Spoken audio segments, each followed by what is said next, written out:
সৰকাৰে অতি শীঘ্ৰ গ্ৰেপ্তাৰ কৰে প্ৰয়োজন হলে মৃত্যুদণ্ড পৰ্যন্ত দিবলৈ ৰাইজৰ এয়া দাবী হয়নে বাৰু যিজন অসমীয়াৰ হিয়াৰ মধু জুবিন দাক পৰিকল্পিতভাৱে হত্যা কৰা হৈছে সেই কালপিতকেইটাক অতি শীঘ্ৰ গ্ৰেপ্তাৰ কৰি জেল হাজতলৈ নহয় ফাঁচীৰ কাঠত ওলমাবলৈ ৰাইজৰ দাবী হয়নে অকল CID CBI তদন্ত হয় ভাৰতবৰ্ষত যদি CID CBI তদন্তত কিবা ওপৰ আছে আমাৰ মূল দাবী হৈছে জুবিনদাক প্ৰথম দাবী হৈছে জুবিনদাক আমাক যোৰহাটত লাগে লাষ্ট আমি যোৰহাটত এবাৰ দেখা পাব লাগে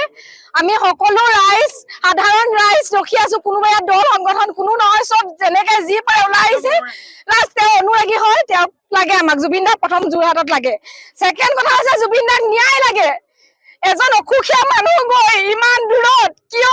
সাধাৰণভাৱে চাইল্ডহুড মন আছে এই চাইল্ডহুড মনটো আমি সকলোৱে জানো তেওঁ খুব জিদ্দি হয় তেওঁ জিদ্দি মনটো তেওঁৰ যোনটো সিদ্ধাৰ্থ তেওঁ বুজি পায় তেওঁ কিয় জুবিনদাৰ আমাক বেমাৰ সমস্যা আমি মানি ল'ব পাৰে আমাৰ মাজত জুবিনদাক আমাক লাগে জুবিনদাক আমি অসমবাসীয়ে হেৰুৱালো সমগ্ৰ অসমবাসী মৰ্মাহত আৰু সমগ্ৰ অসমবাসীৰ লগতে আমি শিৱসাগৰবাসী মৰ্মাহত আজি আমি শিৱসাগৰবাসী 3 দিন ধৰি ৰাজপথত আছো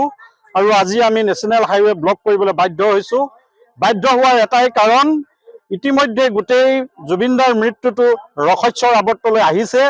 আৰু জুবিনদাৰ মৃত্যুৰ লগত এগৰাকী শিৱসাগৰৰ সন্তানৰ নাম জড়িত হৈ পৰিছে তেওঁ হৈছে শ্যাম কানু মহন্তক গ্ৰেপ্তাৰ কৰিবৰ কাৰণে আজি 3 দিনৰ পৰা অসমবাসীয়ে দাবী কৰি অহাৰ পাছতো এই মুহূৰ্তলৈকে কিন্তু শ্যাম কানু মহন্তক গ্ৰেপ্তাৰ কৰা হোৱা নাই লগতে সিদ্ধাৰ্থ শৰ্মাকো গ্ৰেপ্তাৰ কৰি গোটেই বিষয়টো এটা উচিত তদন্ত কৰিবৰ কাৰণে অসমবাসীয়ে দাবী জনাই থকাৰ পাছতো আজি তাৰিখত আমি অসম চৰকাৰক তথা আমি পুলিচ প্ৰশাসনক প্ৰশ্ন কৰিব বিচাৰিছো কি ৰহস্যজনক কাৰণত এই মুহূৰ্তলৈকে শ্যাম কানু মহন্ত আৰু সিদ্ধাৰ্থ শৰ্মাক গ্ৰেপ্তাৰ কৰা হোৱা নাই আজি আমি শিৱসাগৰৰ পৰা এই প্ৰতিবাদস্থলীৰ পৰা দাবী উত্থাপন কৰিছো কালিলৈ জুবিনদাৰ অন্ত্যেষ্টিক্ৰিয়া আছে অন্ত্যেষ্টিক্ৰিয়া সম্পন্ন হোৱাৰ আগতেই কিন্তু যিসকল কালপিতত নেতৃত্বত জুবিনদাৰ ৰহস্যজনকভাৱে মৃত্যু হ'ল তেখেতসকলক গ্ৰেপ্তাৰ কৰি কিন্তু অসমবাসীক দেখুৱাব লাগিব যদিহে তেখেতসকলক গ্ৰেপ্তাৰ নকৰে তেতিয়াহ'লে নিশ্চিতভাৱে সমগ্ৰ অসমতে কিন্তু ভয়াৱহ পৰিস্থিতিৰ সৃষ্টি হ'ব তাৰ বাবে কিন্তু অসমবাসী ৰাইজ শিৱসাগৰবাসীৰ ৰাইজ কিন্তু জগৰীয়া নহ'ব ইয়াৰ উপৰিও আমি এটা কথা ক'ব বিচাৰিছো এগৰাকী মানুহৰ